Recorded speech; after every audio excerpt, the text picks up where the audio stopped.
फर्रुखाबाद से खबर है, जहां पर जरदोजी कारीगर की रानी पत्नी 30 वर्ष की संदिग्ध हालत में हालत खराब हो गई। उसे निजी नर्सिंग होम ले जाया गया, जहां चिकित्सक ने उसे मृत घोषित कर दिया गया। मृतका के स्वजनों ने जहर देकर हत्या का आरोप लगाया। घटना की जानकारी पर पुलिस मौके पर पहुंची, लेकिन सीमा विवाद में पुलिस उलझी रही। शहर कोतवाली में मोहल्ला बाग रुस्तम ने नलकूप के सामने निवासी कसीम जरदोजी कारीगर हैं। उनकी पत्नी रानी ने सुबह 10:30 बजे अचानक हालत खराब हो गई और उसका पति कसीम रानी को निजी चिकित्सालय के यहां पर ले गया, जहां मृत घोषित कर दिया गया। रानी की मौत की सूचना पर उसके भाई आमिर पुत्र यामीन कबूतरबाज निवासी बंशपुरा कोहना ने आरोप लगाया है कि कसीम का किसी अन्य महिला के साथ नजदीकी है, लिहाजा कसीम ने जहर देकर हत्या का आरोप लगाया। मृतक के 2 पुत्र हैं। शादी 10 साल हो चुकी है, जो कि कायमगंज गोखाना में रहता था, लेकिन लगभग 3-4 साल से यहाँ मकान बनाए हैं।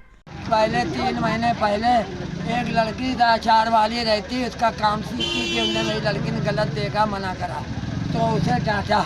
उसकी लड़की से बुलवा के हमारी लड़की को मरवाया इसने। हमारी लड़की घर के अंदर थी। जब उसे क्या घर फ़ोन करें हम रिपोर्ट लिखाएंगे, तो इसने नहीं लिखाने दी हमारी लड़की को। हमें फिर शाम को उसे मौका लगा, उसका फ़ोन छीन लिया। शाम को जब फ़ोन मौका लगा, मेरी लड़की ने फ़ोन करा, हम लोग आए तो क्या हमें इसने पिटवाया और लोगों ने आके मारा, उसकी अम्मा ने, बहनों ने।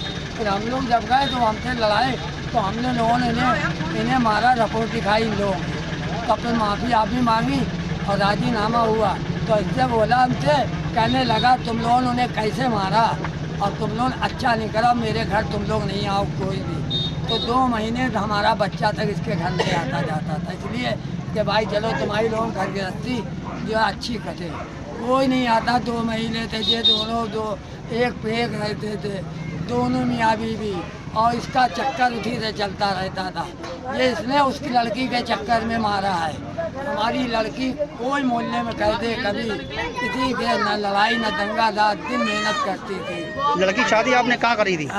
लड़की शादी आपने कहाँ करी थी? हमने इसी घर में करी भैया। यही घर में इसकी अम्मा ने मकान ये खरीदा था। मेहनत इसी ने करी, कसीम ने। अम्मा ने अपने नाम कराया। इसका बाप यहाँ से करीब 20-30 लाख का गांव दे के चोरी करके भागा था। अपनी लड़की को जहर दे के मार के भागा यहाँ से। जब से ये नहीं आया यहाँ, फिर यहाँ लोगों ने क्या ये लड़का सीधा है, तुम इसे करते हो। हमने इसके बाप ने सोचा कि लड़का सीधा है, यहाँ अम्मा के साथ रह रहा। तो इसकी अम्मा ने यहाँ रहती रही, शादी हमने करी बहुत अच्छी, और करके यहाँ रहती रही। कोई लड़ाई दंगा नहीं था, बड़े सुकून से था। जब ये इसका काम सीने लगी, उसी का इसका लफड़ा बना। इसने हमारी लड़की को जब भी मारा तो हमने अपनी लड़की को डांटा आके। 2-3 दफ़ा इससे पहले मारा तो हमने क्या बेटा लड़ा करो। आपके दामाद कहाँ के रहने वाले थे? ये कायमगंज के रहने वाले हैं। यहाँ पे वो गौखाना क्या है, उधरी, हाँ उधरी के कहीं के ये रहने वाले। इसके माँ बाप सब वहीं के हैं।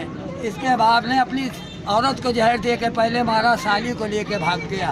इसकी औरत अम्मा का नाम अनार जहाँ है। अच्छा, इनका मैका कहाँ का है? किनका?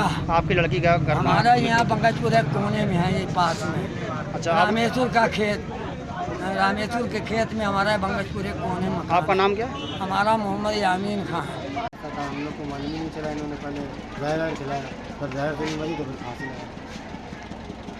आपको कैसे पता लगा कि क्या हो? हॉस्पिटल में मेरे दूसरे बहनों गए तो उसमें डॉक्टर ने किया, इन्हें तो पहले जहर दिया गया, बाद में फांसी लगाई गई। अब क्या मरे हुए तो कैसे? और एक लड़की थी, उसके चक्कर में सब हुआ। उससे इनकी मतलब कौन से हॉस्पिटल ले गए थे आप? ये हम नहीं ले गए तो वो ले गए जिन्होंने मारा। आप कौन हैं मृतक के? मेरे भाई। क्या नाम है आपका? महिला है रानी, जिनकी उम्र करीब 30 वर्ष है। इनकी करीब 10 वर्ष पूर्व शादी हुई थी। उनके हस्बैंड कसीम, जो पुलिस को सूचना मिली कि जो मायके वालों सूचना दी कि उनकी मृत्यु हो गई, तो पुलिस मौके पर पहुंची और जो बॉडी है उसको भी कब्जे में पंचनामे कार्रवाई की जा रही है। और पीएम के बाद ही कॉज ऑफ डेथ क्लियर हो पाएगा कि मृत्यु कारण क्या है। और जो भी हमारी एफएसएल टीम है वो सारे साक्ष्य जुटा रही है।